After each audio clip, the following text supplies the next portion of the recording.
Hey everyone, this is going to be an unboxing video of my latest game camera purchase. This is the Tvird, I hope I'm saying that right, T-V-I-R-D trail camera. I'll put the information in the YouTube video. I like doing these unboxing videos in case there's anybody out there looking to buy the same item and they want to see what does it look like out of the box when you get it. And that's what we're looking at today.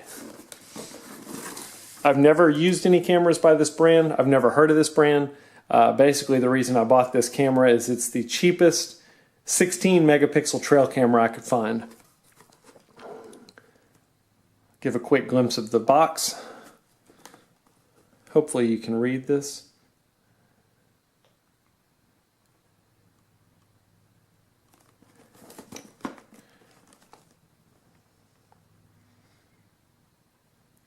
Where the cameras are, where your eyes are.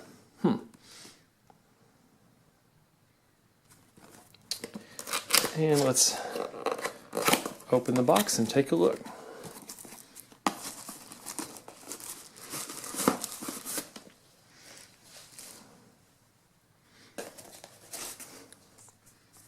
Owner's manual.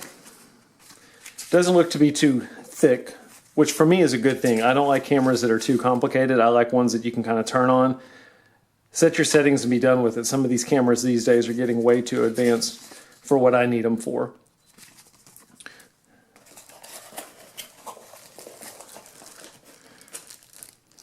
USB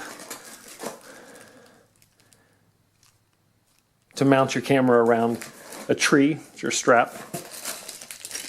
Sorry, here's the audio video cables. And there's a metal mounting bracket. Just like what was in the product listing. And again, I'll put the product listing in the video. Let's take a look at the camera itself.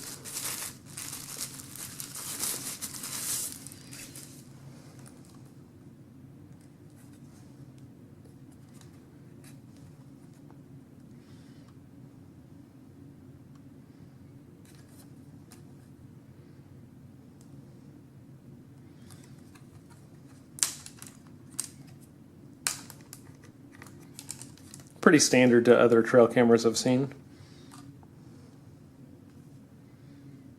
And I'll tell you what I'll do here is I'm just giving a quick glimpse, but I'll put some batteries in it and I'll open it up and we'll go through some of the settings, see how easy it is to set the camera.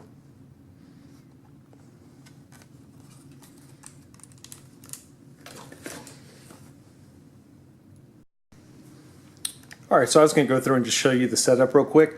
One quick note, one of the qualities I really like about this camera that I look for in a lot of the cameras I buy is you've got the ability to run this camera on 4 AA batteries or 8 AA batteries. And there's a lot of cameras out there these days that you have to run it on 8, and I prefer running it on 4, at least until I get it in the spot I'm going to put it in and make sure that things like grass and stuff like that isn't triggering the camera. To me, there's nothing worse than putting 8 batteries in your camera and then coming back 2 months later to check it and find all these pictures of grass blowing in the wind that you've been capturing. So you can run it on 4 AA batteries. I've got the battery cover off just to show you that. So that part is pretty cool. But the one thing I will let you know that I didn't realize when I bought this camera is if you're planning on using an SD card, a regular SD card, you're not going to be able to use it in this camera. You've got to have a micro SD card in order to use it, and that's what I've got inserted down here. The micro SD card is about half the size of a SD card, and I know there's some cameras these days using micro SD cards, but they're usually smaller than these cameras. So I expected to be able to use an SD card, and I'll have to use micro SD card, which isn't that big of a deal, but I thought it's something I should maybe let you know if you're going to be contemplating buying this camera. As far as the setup, it's really pretty straightforward. Down here on the bottom, I'm not sure if you're going to be able to see that, you've basically got an on, off, and test button.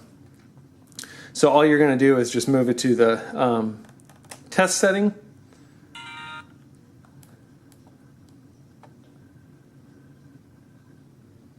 And then you can just click on the menu button here and basically go through all of your settings. Really easy. So the work mode, do you want it on photo? You'll just click OK. And then it gives you the option to change it, photo, video, or photo and video. And again, I'm not sure if you'll be able to see this or not. And then you just click OK with whatever you want. All I do is video. I don't do a whole lot of photo. So I'm going to change that to video. And same thing, you just go all the way down your options here. The resolution, do we want 5 megapixel? Do we want 16 megapixel, 12 megapixel, 8 megapixel? I'm doing 16 megapixel. Do you want one shot on your multi-shot? Or do you want multiple shots? So when it gets triggered, it looks like one shot's the only option you've got, probably because I've got it on the video settings. Movie size, 1080p. How long do you want your videos?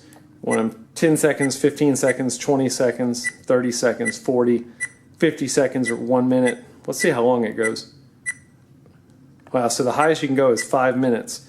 I'm definitely not doing that.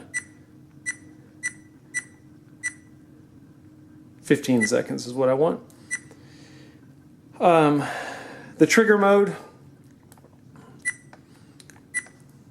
Do you want time lapse or do you want infrared sensing? You know, basically motion sensing. What's your delay?